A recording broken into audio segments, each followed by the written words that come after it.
Ladies and gentlemen, good morning. It's a pleasure to be back at the National Press Club, and thank you for the invitation, and I look forward to taking a question in a bit. Today, the Middle East is on the cusp of fundamental change, a reset that has the potential to course-correct decades of terror, conflicts, and chaos to peace, prosperity, and stability. This reset has been made possible by the significant weakening of Hamas in Gaza, the decapitation of Hezbollah in Lebanon, and the fall of Assad in Syria. But it is also made possible by the leadership, vision, and hope offered by leaders from Riyadh to Jerusalem and across the region who seek to work together for the prosperity of their people. But while today offers historic opportunities to the peacemakers, the warmongers are not sitting idly by. The warmongers, the arsonists that have kept the Middle East ablaze for 45 years, are sitting in Tehran.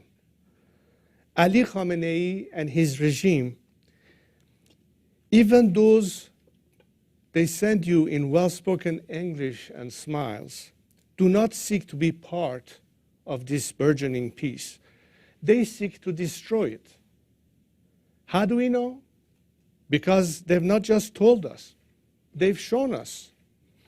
For its very onset, this illegitimate criminal regime has waged war on the people of Iran and the people of the United States.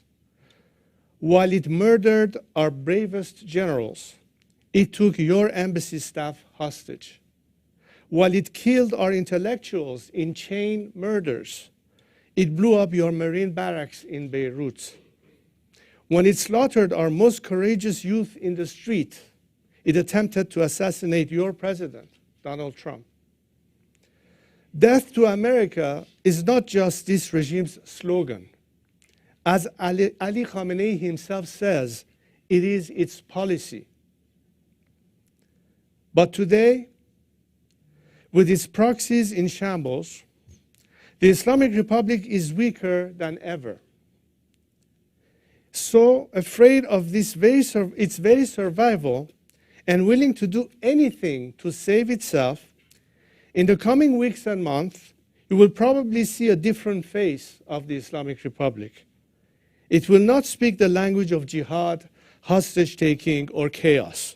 It will talk of deal-making, mutual interest, and pragmatism. As it has for half a century, it will use every trick in the book and every tool of subterfuge to lie, cheat, and steal its way to a new deal with the United States. If it gets that deal, it will use the benefits and concessions it extracts to rebuild its proxies and prepare to inflict more pain and chaos on the region. It will look to bring about an even more terrifying October 7th. It will again wage war on the American people and American interests. This is not my opinion or analysis. It is the track record of the past 45 years. It is this regime's DNA. So the United States has a choice. Will it seek to use the leverage and this historic opportunity to fundamentally alter the trajectory of the Middle East and the world, to bring about lasting peace and prosperity? Or will it fall for the flirtations of a radical Islamic regime and hand the Middle East back to its radical terrorist proxies?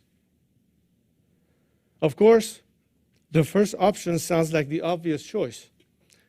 But I know that there are those, whether out of ignorance, ideology, or personal interest, who look to mislead this administration into thinking that change in Iran can only come about by war and would only lead to something worse. Let me address this directly and frankly. Mr. President, anyone telling you that you must sacrifice lives of your brave troops to see change in Iran and peaceful Middle East is lying to you. We do not call for American troops, nor do we ask for her treasures in our fight for Iran's liberation. It is Iranians themselves who are fighting to liberate our homeland and to join the burgeoning movement for peace in the region that their occupiers are trying to stop. They have consistently been on the streets, not just seeking their liberation, but fighting for it. But my compatriots are not alone. I will not let them fight this fight alone. They have called on me to lead the transition from this warmongering regime to a stable, peaceful future. I have accepted their call, and I am here to do my duty. My plan to bring down and replace this regime involves splitting the regime and facilitating defections, engaging the grassroots inside Iran, mobilizing global public opinion and the diaspora, working with G20 governments to place maximum pressure on the regime and give maximum support to the people, and finally, preparing the transition and the economic and political reconstruction. It is because of that duty that I have to my compatriots who seek to join the ranks of peacemakers that I am here today with a message. It is time to grab the opportunity presenting itself for a historic reset of the Middle East that will end the endless wars and bring lasting prosperity to all the nations of the region and the world. But that can only happen when we are free of the world's chief warmonger, the Islamic Republic. Thank you.